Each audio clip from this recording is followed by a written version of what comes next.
If Vladimir Putin were a contestant on a badly staged game show, and believe me, I think about this, his signature line would be, "And now for my final act, behold something very large and very strategic, which I will unveil while sitting on a horse. Only the confetti never falls, and the studio audience is mostly electricity-deprived Ukrainians, and his latest performance, delivered with the solemn gravity of a man trying to convince a room full of horologists that his watch keeps perfect time, is that Russia has invented a new generation of strategic toys, maybe sold by Baroness Moan, and that if anyone else dares to test theirs, he will promptly test his too. Ooh! It's the rhetorical equivalent of shouting across a playground, 'My weapon is bigger than yours,' while wearing a cape that was probably bought in bulk. Let's be blunt. The pitch is all testosterone and very little technical appendix. Putin's rehearsal script follows the predictable arc: boast, imply apocalypse, threaten reciprocity, then offer to negotiate only if it flatters him. It is manustupration, a new coinage I propose for the particular art of masculine self-exhibition performed in public in Moscow with maximum chest thumping and minimum corroborative evidence. By this indulgence, he signals strength. In practice, he seeks applause, and ideally to make everyone else take the conversation off stage. There is theatre to this. We've seen the same props before: hypersonics, nuclear torpedoes that could drown a coast, cruise missiles that run forever on improbably exotic fuel. Some of these systems may exist in various degrees of prototype, concept, or press handout. Many exist primarily in the minds of marketing departments within ministries that prefer dramatic leaks to the slow grind of logistics and maintenance. It's not that the claims are harmless fantasies. They are dangerous because they change behaviour. But let's not mistake spectacle for substance. Bragging is not a war plan. So what is the practical point of this performance? First, to paper over the strategic weaknesses. If you cannot demonstrate decisive gains on the battlefield, declare the battlefield existential and pull the curtains. If your economy is under stress, declare that quantity is irrelevant. Novelty and terror make the new rules. Split. Second, spit. Spit at the West. You're not quite in a war with the West, but you can split the Western attention. He compliments foreign leaders who flatter him, and then projects that flattering back as proof of influence.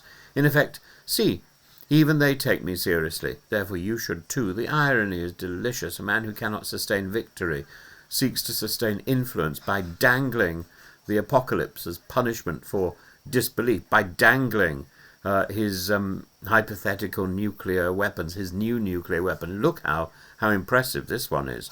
And the timing is instructive, announcing an imminent new weapon. Ooh.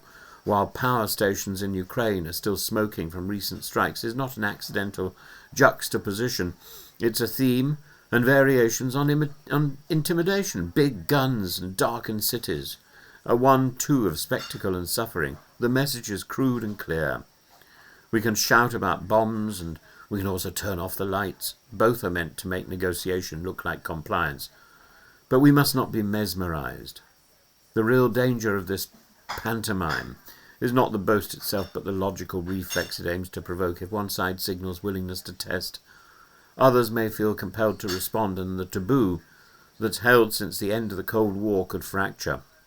A single test could start a chain reaction, and that alone should sober every room. Which is why arms control frameworks matter, even in the small ugly ways, because they provide a cooling-off ledger for otherwise overheated egos. And yes, there is a practical way to address this without all the hoo-ha. Push for the extension of existing accords while keeping strict, verifiable monitoring in place. Make clear that testing would exact diplomatic, economic and military costs, real costs, not just rhetoric. Turn theatre into transaction. Insist on inspections, transparency and penalties. If Putin wants to posture, make him posture under a microscope. Finally, a word to the moral. The man who makes the most noise about arsenals is often the man with the most to hide. He shouts to conceal the attrition of his campaigns. the strain on his economy, the terror of exposing his inadequacy, the dwindling patience of allies. Threats of mutual testing are a desperate attempt to convert weaknesses into inevitability. Our response should be mockery, but measured mockery. Mock the puffed-up lines and the act that is so far restrained from sober thought.